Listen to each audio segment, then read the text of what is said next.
Clap. Et c'est bon, j'ai mon moment de gloire. Ok, t'es prête? Non. Autre question? Tu me dis quand ça tourne alors. Ah, ça tourne déjà. Yes. Donc moi je m'appelle Julien, j'ai 18 ans. L'année dernière j'étais au lycée de Berlaymont et maintenant je suis en ingénieur de gestion à Louvain-la-Neuve. Du coup je m'appelle Ilan et l'année dernière j'étais également au Berlaymont dans l'option sciences économiques, ce qui reste une erreur de parcours. Bonjour, moi c'est Arisara. J'ai fait toutes mes années secondaires en fait au Berlaymont. Et l'année passée, j'étais en 6e A. Bonjour, je m'appelle Raphaël, je suis étudiant en architecture à l'ULB. Et t'étais en quelle option l'année dernière? J'étais en quelle option? J'étais en option sciences et maths. En option sciences économie. Et aujourd'hui je me retrouve en études supérieures en communication dans la haute école l'IEX. Alors, moi, c'est Raphaël Lovenwind. Voilà, j'ai fait toute ma scolarité primaire, maternelle au Sacré-Cœur de Waterloo. Ensuite, j'ai fait toutes mes secondaires au Berlaymont. Je m'appelle Émilie, je suis en première année de médecine. L'année passée, j'étais du coup au Berlaymont, en option de sciences, mais à partir de l'Areto seulement. Bonjour, je m'appelle Sami Khalifé. J'étais l'année passée en sciences maths fort, maths 8 heures et sciences 6. Ouais, cette année, du coup, moi, je fais ingénieur industriel dans une autre école à Lisible. C'est le seul endroit où on peut faire ingénieur nucléaire et médical en Belgique. Parce que plus tard, je compte faire radiothérapeute. Donc, moi, je m'appelle Eline. J'étais dans des options en réto qui étaient art d'expression et histoire. Et maintenant, je suis en études de psychologie à Louvain. Bonjour, je m'appelle Clémentine Ronce. Du coup, j'étais au Berlaymont l'année passée en sciences éco. D'où mon choix d'études. Du coup, je me suis reconduite vers sciences éco à Solvay. Et j'aime très bien ce que je fais, donc c'est sympa. Aujourd'hui, je me suis inscrite l'année passée à l'ICHEC, donc une autre école de business et de management. Là, on a terminé nos examens. C'était la session de juin. Je n'ai pas encore reçu les résultats, mais on espère le meilleur. Voilà. Depuis que je suis petit, en fait, j'ai toujours été un peu perdu sur ce que je voulais faire. Il n'y a pas vraiment de choses qui m'inspiraient parce qu'à chaque fois, c'est pas que je croyais pas en moi, c'est que juste je trouvais pas vraiment de sens à ce que je voulais faire. C'était une année qui était absolument incroyable. L'ambiance à l'UNIF, tout ça, c'est vraiment juste génial. Je trouve que les gens sont généralement d'un accueillant et d'un positif avec toi. Je trouve ça génial. Bon, après, bien évidemment, il y avait des cours qui venaient avec. J'ai fait de très très chouettes rencontres à l'IEX. Les gens sont hyper sympas. Voilà, il n'y a pas à dire. Les cours, pas tous. Très intéressant, on va pas se mentir. Les sessions d'examen, compliquées. Là, on verra, on a les résultats dans 2 jours, 3 jours, un truc comme ça. Bon, on croise les doigts, normalement ça a été, mais on croise les doigts. Là, récemment, il y a un an et demi, j'ai trouvé quelque chose qui me passionne vraiment et ça se rapproche justement de ce que fait Maya. C'est tout simplement tout ce qui est filmmaking, réalisation, clip, les trucs comme ça, voilà, tout ce qui touche au cinéma. Et depuis, je me suis vraiment lancé à fond. Là, ça n'a pas encore abouti parce que faut savoir aussi que à l'heure actuelle, je travaille en restauration pour épargner pour tout du matos et tout. Et le matos en filmmaking, ça coûte super cher. Donc voilà, pour l'instant, je travaille encore en restauration. Et puis là, j'ai déjà 3-4 clients qui sont intéressés. J'adore mes études, genre de fou. C'est hyper drôle parce qu'au début, quand j'étais en réto, je pense que j'étais une des personnes les plus stressées à l'idée de quitter le Berlaymont et de rentrer à l'ULB. Et en fait, maintenant, je me rends compte que je kiffe de fou mes études et que j'ai découvert où je voulais aller et ce que j'aimais faire. Je suis sortie de ma réto et je me suis dit quel cours j'aimais bien, etc. Sauf qu'il n'y avait aucun cours que j'aimais bien et aucun cours que je détestais à mort. Et donc, en fait, je me suis dit, on va faire une année et on va essayer pour voir. Quand j'ai choisi la psychologie, c'est parce que c'est un domaine dans lequel je connaissais un peu et que je trouvais hyper intéressant. Le Q1 avait déjà pas été très facile pour moi. J'avais eu si je peux dire, je sais pas comment appeler ça, mais un mal de la transition entre la réto et l'UNIF. En fait, passer des secondaires à l'université, j'ai mis beaucoup de temps à m'adapter et je ne sais même pas si, en sortant du Q2, c'est toujours le cas. Ça te correspond tes études? Genre, t'es bien? À fond. J'ai trouvé, pour le moment en tout cas, vraiment je me plais. Et c'est vraiment ça qui compte, je trouve. Parce que si tu fais des études qui te plaisent pas, tu n'es pas motivé. T'aimes bien tes études? Franchement, ouais. C'est vraiment ce que je voulais faire. En plus, c'est dans une autre école. Et comme il y a très peu de monde, c'est très vite familial en fait. Ça fait vite un peu école comme ça. Donc c'est plus facile aussi de faire des rencontres, tout ça. J'avais commencé avec des cours préparatoires. Donc ça m'a permis déjà de faire des connaissances avec des personnes avec qui je sais que je vais passer l'année. Donc j'ai pas eu de mal à m'intégrer, à trouver mon groupe d'amis, etc. C'est chouette l'UNIF.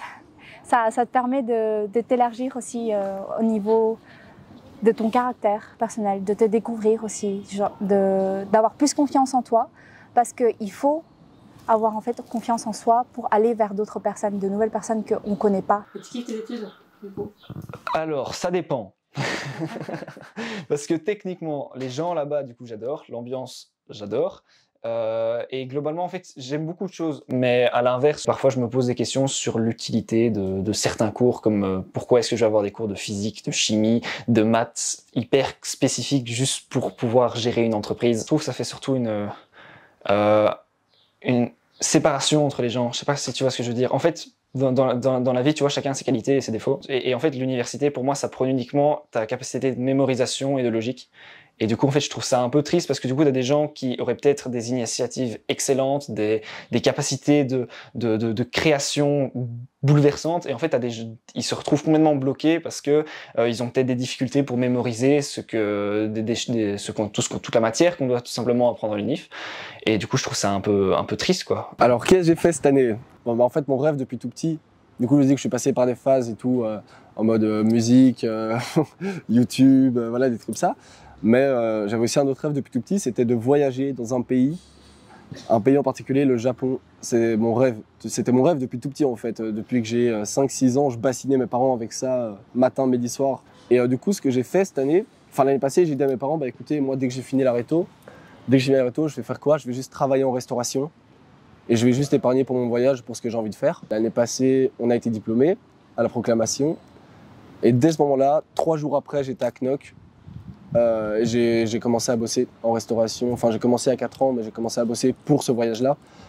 Du coup, j'ai bossé de juillet à avril-mai sans relâche parce que c'était un voyage qui coûtait assez cher. Je suis pas sûre de mes études parce que je pense que ce qui est compliqué, c'est de visualiser un peu le métier plus tard. Même si à l'UNIF, on te prépare beaucoup. En tout cas, en psychologie, moi, là où je suis, on nous met beaucoup sur le terrain. Mais je suis pas sûre de mes études. J'ai choisi psychologie parce que c'était un choix qu'il fallait faire et que bon, la veille, quand tu es inscrit nulle part, que tu n'as rien prévu, que c'est un peu le stress, je me suis inscrite là-dedans.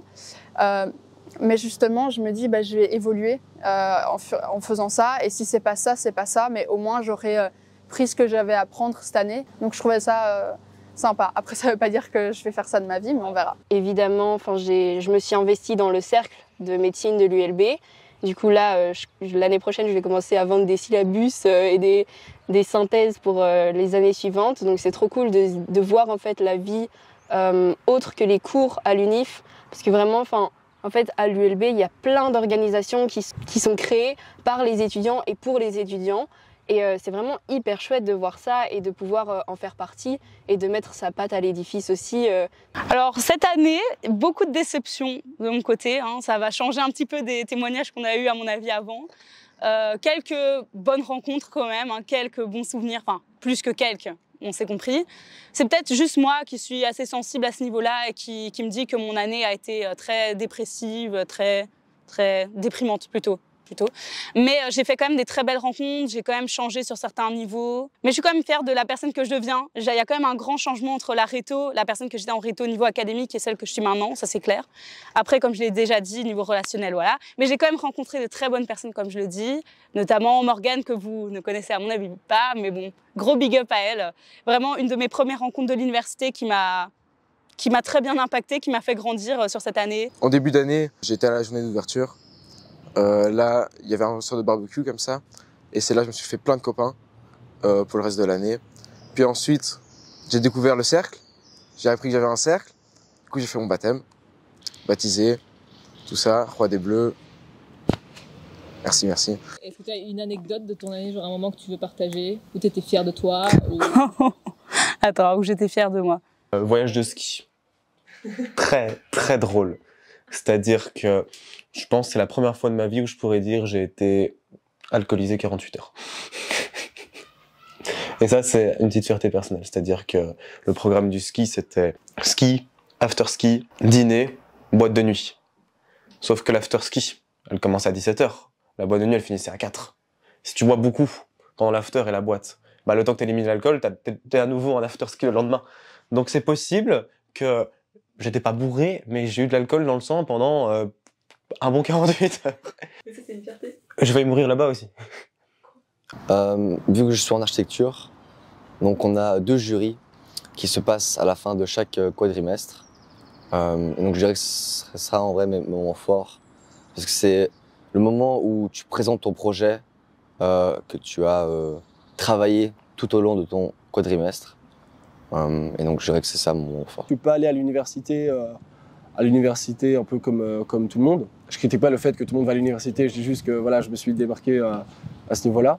Je voulais pas vraiment faire d'études. Du coup, je suis allé à Tokyo. J'ai atterri à Tokyo le 16 mai. Et je me suis dit, bah, je vais juste profiter un max. Et du coup, à Tokyo, j'ai dormi 8 heures sur 5 jours. Je suis juste sorti, je suis allé en boîte, je suis allé visiter les temples. Enfin, j'ai tout fait à Tokyo. Puis après ça, j'ai fait un peu tout le tour du Japon. Donc, je suis allé à Kanazawa, à Ainokura, le village le plus ancien du Japon. Puis, je suis descendu sur Kyoto. Puis après Kyoto, je suis allé à Miyajima, ce qui me semble. Oui, Miyajima. Puis après ça, je suis allé à Hiroshima. Après ça, j'ai fait Shigisan, puis Nara, puis je suis redescendu sur Osaka. Et Osaka, mon voyage s'est fini là, malheureusement. Juste le Japon, c'est enfin un rêve que j'ai accompli. Je suis parti avec des étoiles dans les yeux, je suis revenu avec une galaxie entière. Si on parle de la réto, je pense que l'un des meilleurs moments, ce serait le voyage réto. Très bon souvenir également en humanité, des géniaux, que ce soit en réto, en 4e, 5e, etc. Mais je dirais quand même que l'apothéose de tout ça, c'était quand même le voyage réto. Croatie, c'était très très chouette. C'était marrant, on a vu des trucs jolis, on a fait des bonnes soirées. Mon meilleur souvenir de réto, c'est le voyage réto. Parce que je trouve que c'est le moment où tu découvres plein de gens, plein de personnalités différentes avec qui tu as peut-être passé 6 ans dans la même école, mais que c'est ce moment-là où tu es en dehors du cadre de l'école, où tu te rends compte que bah, c'est des gens incroyables. Ça m'a permis de parler avec des personnes que j'ai pas d'habitude de traîner avec, que j'ai pas l'habitude de parler, de lancer une conversation avec en fait dans la vie de tous les jours à l'école. Et ça m'a aussi permis de découvrir des nouvelles faces, des personnes que je connaissais déjà. Mon meilleur souvenir, ce serait très simple, ce serait au voyage réto, un peu comme tout le monde peut-être. Et ouais, parce que c'est vraiment au voyage réto qu'on a créé un groupe d'amis, qui d'ailleurs est toujours le même jusqu'à maintenant. Pour moi, je crois que c'est le voyage réto, quoi. Je vais pas mentir, hein, mais les soirées étaient folles. Et puis, je me suis fait plein de nouveaux copains pendant le voyage réto, tout ça. Et ouais, que des bons souvenirs avec les profs, avec les élèves, quand on sortait. Alors, meilleur souvenir, ça reste d'office, le voyage réto en Croatie. Mais voilà, moi c'est Thomas Bric, éducateur au lycée de Berlaymont, responsable des 5e, 6e, depuis maintenant une paire d'années. Avec les années Covid, on n'avait plus de voyage réto, donc il y avait une effervescence, il y avait une envie de repartir. Et donc, même nous, en tant qu'éducateurs, professeurs, accompagnants, une certaine excitation, parce que voilà, on était impatients de revivre ça avec vous, et on a passé une semaine, mais magnifique. On en reparle encore régulièrement avec Madame Colo. Ouais, tu te souviens, les soirées au bord de l'eau et tout ça, dans ce petit bar et tout ça, c'était quand même génial. C'était quand même génial, et donc de très chouettes moments. Il y a plein de souvenirs qui me viennent en tête. Après, c'est vrai que je pense un de mes plus grands souvenirs, c'est le jour où j'ai décidé de changer de place à l'école, et je me suis retrouvée à côté de Audrey, et devant moi, il y avait du coup Maya et Charlotte. Et vraiment, on a commencé à parler de fou, alors qu'on se connaissait pas tellement avant. C'était une rencontre hyper magique. Et je me souviens trop du moment où Audrey m'a dit « Ah, tu veux faire un poisson ?» Et je l'ai regardée en mode « Hein ? Un poisson ?» Et elle m'a fait « Ouais, je sais faire des poissons en origami et tout, on va décorer la classe. » Bah, on a décoré la classe, littéralement. Je me suis pris un coup de pression de Yanni dans le bus, et ça, c'était hilarant. Yanni était assis devant moi dans le bus, et j'étais assis à côté de Mathias. Et Mathias, il me fait « Hot, combien tu chatouilles le crâne de Yanni ?» Et moi, je suis là « Putain, tu me fais chier, allez, hot 8. » On fait 1, 2, 3, on fait 2 en même temps. Je suis là, putain, je touille le crâne. Il est pas du tout content, il se retourne, il fait putain, Ilan, arrête de me faire chier. Pardon. Le lendemain, on est à nouveau dans le bus. Mathias me fait le même hot. Je dis encore une fois, tu me fais chier, hot 8. On refait 2. Du coup, je chatouille le crâne de Yanni. Et là, il pète un câble. Il se retourne, ça, il fait putain, Ilan, tu me casses les couilles, ça fait des jours que tu arrêtes pas de taper dans mon siège. En plus, là, tu me chatouilles, t'arrêtes pas de me déranger. Moi, je suis tranquille, là, je te demande rien. Mathias, il est à côté, il est comme ça, contre la vitre. Il est en train d'exploser de rire. Moi, je suis comme ça. Alors, moi, les moments préférés de réto que j'ai, déjà le voyage réto en général. Alors, un moment en particulier que j'avais bien aimé, qui peut paraître très simple pour beaucoup de gens, Mais c'est le moment où on a nagé dans la mer avec les pédalos. Voilà, exactement. Ça, c'est franchement, j'ai adoré. Le bal réto aussi. Mais donc voilà, non, pas mal de bons souvenirs. Je pense pas beaucoup de mauvais souvenirs, mis à part, comme Ilan pourrait en témoigner, comment je suis pendant les périodes d'examen. Mais sinon, je pense qu'en général, ça allait. Ah oui, aussi, petit dernier, Monsieur Brick, évidemment. Monsieur Brick. Mais donc, votre année est caractérisée, ben voilà, oui, une année active où il se passe plein de choses. Parce qu'il y a des gros caractères, des grosses personnalités, même parfois des conflits entre groupes. Hein, dans votre année, c'est quand même... J'ai rarement eu ça, quand même. Hein, les Pesmé, les 400, les 83, je ne sais même plus, mais c'était très vivant, très vivant. La réto, je pense, ça dépend un peu du feeling de tout le monde, mais moi, personnellement, c'était ma meilleure année. Parce que quand c'est ta dernière année comme ça, t'es vraiment hype à l'idée de devenir libre, en fait, de partir, de plus suivre cette routine de je me lève à 7h, je suis en cours à 8h45, je repars à 16h, je fais mes devoirs, je fais mes leçons, nanana, après t'étudies. Mais c'est aussi les plus beaux moments de notre vie, je pense. Franchement, je dirais que notre année de réto est une des meilleures. Et du coup, mon meilleur souvenir de réto, je pense que c'est un peu comme tout le monde, le voyage en Croatie, le voyage réto. Je sais pas si j'aimerais retourner en réto parce que franchement, l'UNIF, ça ouvre des portes et tu te sens beaucoup plus libre d'être toi-même, sans pression et franchement, je me sens vraiment libre en fait, c'est ça le mot. Je voudrais pas forcément y retourner et refaire toute une année parce que je me dis c'est des moments que j'ai vécus. C'était des bons moments, c'était peut-être parfois des moins bons moments, mais au moins je les ai vécus et ça a fait le moi d'aujourd'hui. Maintenant, je veux vivre d'autres moments qui vont encore me construire moi en tant qu'Arisara. Il y a certains trucs qui peuvent me manquer, genre les petits quand on était en classe et tout. Ça c'était drôle, genre avec les profs et tout, quand on était en classe, c'était vraiment drôle. Et puis tout le monde se connaissait vraiment bien. Il n'y avait pas vraiment de groupe. Enfin, il y avait un petit peu des groupes, quoi, mais en soi, tout le monde se connaissait, c'était cool. Mais la liberté de l'UNIF, on va aux cours qu'on veut, ça c'est cool. Parce que il y a certains cours à l'école, on aurait bien voulu skipper. Et donc, ouais, assez cool. Moi, je préfère quand même l'UNIF. L'ambiance de l'UNIF est plus sympa que l'ambiance de l'école. Moi, je pense que la réto, ça me manque un peu, dans le sens où si je pouvais refaire toute une réto avec les mêmes personnes, les mêmes trucs, je le referais parce que c'est des chouettes souvenirs et tu sais que t'as pas cette pression de construire un avenir. T'as plus une pression de réussir ton année, mais c'est même pas vraiment une pression parce que on est habitué à ça. T'es pas livré vraiment à toi-même. Tu t'es obligé de suivre un cursus qu'on t'oblige, alors qu'à l'UNIF, t'es livré. Tu choisis si tu veux faire l'UNIF, si tu veux voyager, si tu veux commencer directement à travailler dans des jobs qui demandent peut-être pas de formation universitaire ou de haute école. Et donc, je trouve que c'est cette pression en moins qu'on a en réto, mais avec le fun d'être assez grand, mature pour faire des choses avec nos potes. Avec qui j'ai gardé contact. Je vais faire une liste. Non, fais comme tu veux. Je suis pas obligée de citer de nom. Parce qu'en vrai, j'ai peur d'oublier quelqu'un, tu sais, ensuite. C'est comme tu fais ta liste d'anniversaire et tu oublies quelqu'un, non? C'est trop, frère. Je pense que, en fait, moi, je pars du principe que tu gardes contact. J'ai pas de regrets sur des personnes avec qui j'aurais pas gardé contact ou des personnes avec qui. Je pense que la vie, elle est comme elle est. J'ai gardé les gens maintenant qui m'entourent, c'est des gens que j'aime et en qui j'ai confiance et j'ai passé des super moments avec certaines personnes en humanité. Maintenant, je leur parle plus beaucoup. Écoute, c'est comme ça. C'est vrai qu'il y a quelques personnes que j'ai un peu éloignées, mais c'est pas plus mal. Du coup, j'ai quand même pas mal gardé contact avec toi. Déjà, ça c'est cool. Avec Clémentine, sauf quand elle fait du coup des blocus de 5 mois. Mais bon, ça, on n'y peut rien. Du coup, c'est vrai qu'à l'UNIF, c'est plus compliqué de garder contact avec ses potes de réto. Je garde énormément contact du coup avec Audrey et avec des potes que je m'étais fait en voyage de Croatie. Mais c'est vrai qu'on s'est vu genre 4 fois sur l'année. Donc c'est hyper compliqué en fait de rester autant en contact parce que il y a les examens, t'es la moitié du temps en blocus, c'est un peu une galère. Est-ce que j'ai gardé contact avec des gens? Oui, quand même. Alors on se parle beaucoup moins et on se voit beaucoup moins qu'avant, évidemment, parce que là, elle est passée, comme j'ai dit, la routine c'était qu'on venait à l'école, on voyait nos potes, on repartait, on restait pendant 8-9 heures par jour avec nos potes. Maintenant, je pense que tout le monde en fait rentre dans sa vie vraiment professionnelle, plus privée et tout. Il y en a plein qui ont des projets différents, il y en a qui veulent fonder une famille, devenir médecin, devenir ci, devenir ça, qui ont plein d'orientations différentes en fait. Donc, on a tendance à beaucoup moins se voir qu'avant. J'ai gardé des contacts avec des personnes du Berlaymont. Et il y en a plusieurs qui sont aussi justement à l'échec, avec qui je me suis rapprochée. Et d'autres personnes, comme je ne les connaissais pas et qu'on n'avait de toute façon pas envie de se connaître, voilà, on est resté chacun de son côté. J'essaie de garder beaucoup de contact avec les anciens élèves et ils me le rendent bien. Hein. Il y a les réseaux sociaux et tout ça et on garde contact. J'ai maintenant comme collègue les premiers élèves que j'ai eus au Berlaymont. J'ai ici une collègue qui est maintenant prof de maths ici en réto. C'était ma première année au Berlaymont, j'étais éducateur en première.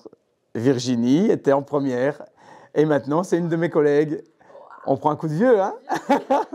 Non, du coup, en vrai, pas mal de gens, mais pas beaucoup non plus. Mais je pense que ceux avec qui je voulais vraiment garder contact, je l'ai fait. Il y a toute une petite liste, pas très longue, mais vraiment les personnes à qui je tiens vraiment fort et je suis très contente qu'ils soient encore dans ma vie aujourd'hui. Mais c'est vrai que j'ai quelques regrets sur certaines personnes. Après, de là à dire que c'est de leur faute, pas du tout. Hein, ça reste que très fort aussi de ma faute. Après, j'ai aussi rencontré des nouvelles personnes cette année. La vie continue. Moi de l'année passée qui vient de recevoir mon diplôme, je pense que je lui dirais qu'elle ne doit pas s'inquiéter. Parce que c'est vrai que c'était un sentiment qui était hyper prépondérant dans ma vie, dans le sens où je savais pas véritablement ce que je voulais faire, si j'allais réussir le concours. Enfin, c'était plein de sources de stress, si j'allais réussir à me faire des potes et tout. Et donc vraiment, je lui dirais, mais calme-toi, genre, vis la vie comme elle vient et tu verras bien qu'il y a des portes qui vont d'office s'ouvrir et des choses qui seront plus compliquées, des choses qui seront plus faciles à vivre. Mais reste sur ton chemin et trace-le, quoi. Et si tu avais une phrase pour la Éline qui vient d'être diplômée de réto, qu'est-ce que tu lui dirais? C'est pas facile. Hein. Ouais, je sais. Profite. Parce que les études c'est important, très important. Mais se faire des copains, s'amuser avec ses copains, tant qu'on est jeune, c'est et pour ne pas avoir plus tard de regrets, quoi. Mais faut quand même travailler à l'école. J'en connais qui ont trop fait la fête. Par rapport à mes études, je dirais de pas lâcher, quoi. De persévérer, je dirais. Sinon, au niveau de mes amis, de garder en fait mes amis proches. Ceux qui ont toujours été là et ceux qui seront toujours. En fait, juste, avance, quoi. Avance, ne réfléchis, ne te pose pas trop de questions. Je pense que la vie te réserve toujours tes surprises et qu'au fur et à mesure du temps, tu vas découvrir des gens, découvrir tes passions et tout simplement te découvrir toi-même. Et juste, ne te pose pas trop de questions et avance et voilà, quoi. Je pense que c'est le plus important. Je pense que je lui dirais de ne pas réfléchir. Parce que je pense qu'on nous met beaucoup de pression autour.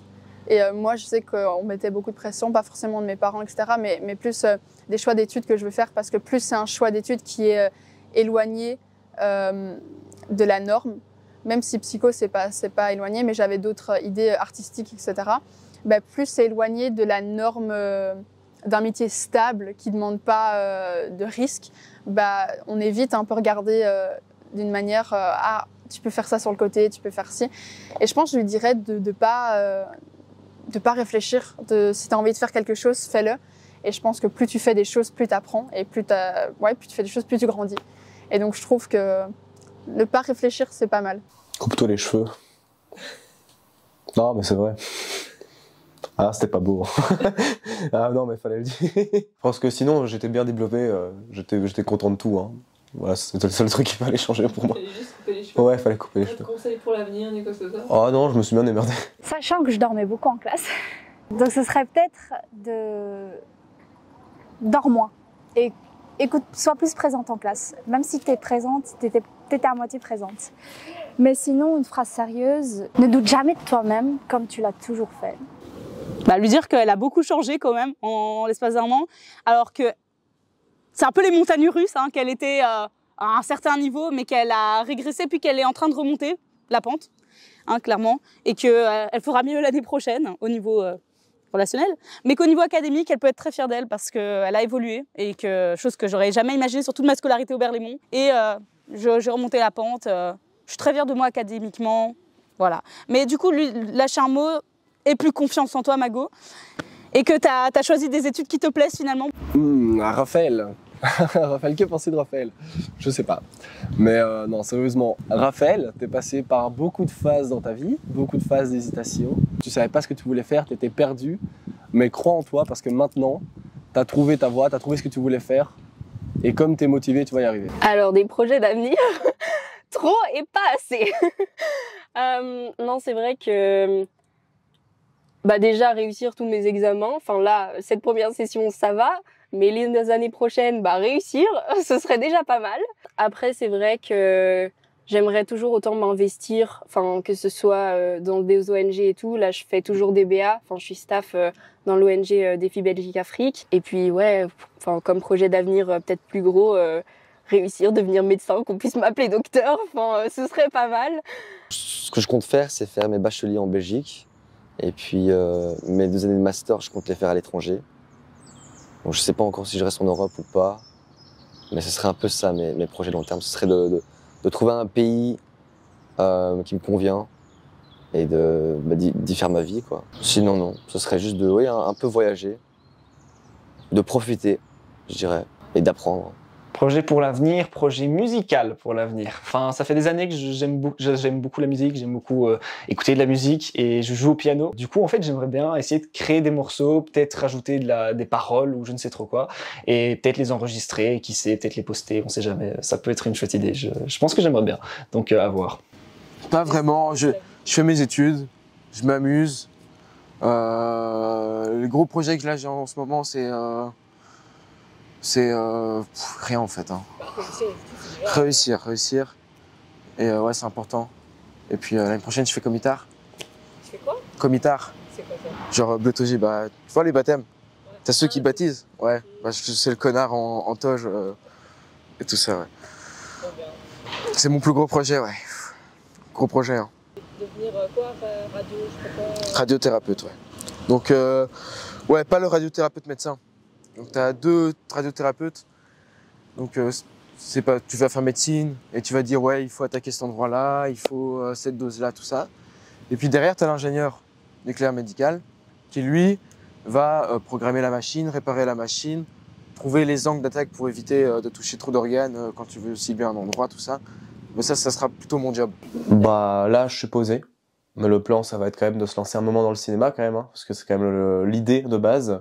Mais apparemment, IEX, 2e année, il y a des projets vidéo, des trucs comme ça, donc ça va être une bonne porte d'entrée. Et puis même si Maya a besoin d'un peu d'un co-réal ou quoi, ou même d'un stagiaire, voilà, moi je suis là. Et voilà, je pense que ça va pas tarder à se lancer. Pour mes projets futurs, franchement, je suis encore perdue là-dessus. Une direction vers laquelle j'ai envie de me diriger, je pense que j'ai pas encore trouvé. Mais je suis pas pressée de rechercher, mais en même temps, je sais qu'il faut que je m'intéresse vraiment à savoir ce que j'ai envie de faire. Mais je me dis, j'ai du temps. Donc là, je suis en train de découvrir un petit peu plus ce que j'aime, ce que j'aime pas. Et on verra bien où ça nous mènera. Quand je termine mes études, en vrai, j'aimerais... Enfin, ça, c'est vraiment encore à voir comment avancent mes études. Mais j'aimerais peut-être faire un doctorat. Alors là, c'est vraiment pour voir. Je vais voir comment je vais évoluer avec les études. Mais honnêtement, ça reste un de mes petits rêves sur le côté. Après, pour voir vraiment comment j'évolue avec les études. Alors mes projets d'avenir, c'est quoi? C'est vraiment mélanger le voyage, donc la liberté financière et tout en faisant justement du montage vidéo, du filmmaking et tout. Surtout que, j'en ai pas parlé, mais quand je suis allé au Japon, à Tokyo, Osaka et tout, j'ai rencontré plusieurs personnes qui recherchaient justement un monteur et un filmmaker. Et donc je leur ai dit, écoutez, moi si je dois faire un visa pendant 1 an, 2 ans pour venir au Japon, ce que je compte bien faire, moi je pourrais être là. Et non, j'essaie de ne pas réfléchir trop loin. J'essaie déjà de réfléchir à aujourd'hui et demain. Et c'est pour voir un peu ce que je peux faire. Mais je pense de ne pas trop planifier un avenir parce que c'est tellement incertain que je pense que je me planifie quelque chose, je vais m'empêcher de faire des expériences dans d'autres choses. Si vous avez un mot à dire à vos rétos de l'année dernière qui vont regarder la vidéo. Alors, écoute, j'espère que tout se passe bien pour eux, qu'ils vivent leur vie pleinement, qu'ils ont fait les bons choix. Si certains n'ont pas fait les bons choix, ils réadapteront, ils réajusteront le tir. Mais voilà, j'espère que tout se passe bien pour tout le monde. Je leur fais de gros bisous à tous. Et n'hésitez pas à donner de vos nouvelles et faire un petit coucou. Moi, ça me fait toujours bien plaisir. On me dit souvent, on me demande de comparer. On me demande de comparer toujours. Quel réto était la meilleure? Est-ce qu'on était meilleur? Mais il n'y a pas de meilleure. Pour moi, il n'y a pas de meilleure parce qu'elles sont toutes géniales, mais elles sont toutes tellement différentes. C'est chaque année une année différente que je ne peux pas comparer. Mais en rien, on peut les comparer en rien. Et donc, on profite, on passe des bons moments à chaque fois, mais des moments différents. Et donc voilà, j'ai envie de dire, cette année se clôture les rétos. c'était génial, mais vous, il y a un an, c'était génial aussi, mais c'était différent. Un dernier mot, je dirais merci Maya, en fait, de nous avoir convoqués tous les autres aussi, pour qu'on puisse venir parler un petit peu de ce qu'on ressent, en fait, avec l'UNIF, avec la fin de la réto, parce qu'on n'a peut-être pas forcément le temps de réfléchir à ça, mais donc là, ça m'a permis également de revoir Maya aussi, et franchement chouette, sympa. Salut à tous et bonne chance pour vos projets, je vous aime. Vous me manquez, les anciens élèves du Berlaymont, franchement. Il y a beaucoup de fois, j'ai repensé à Knock et franchement, vous me manquez énormément. Je vous aime, gros love. Au revoir la caméra. Au revoir et merci beaucoup pour l'interview. Salut. Dédicace à Jakes and Sams. Voilà, c'est pour Diego, ça c'est mon petit bébé. Cheers. Au revoir, merci de m'avoir écouté. Je dis au revoir à la caméra et bonne continuation à tous. Je dis au revoir à la caméra. Bye bye.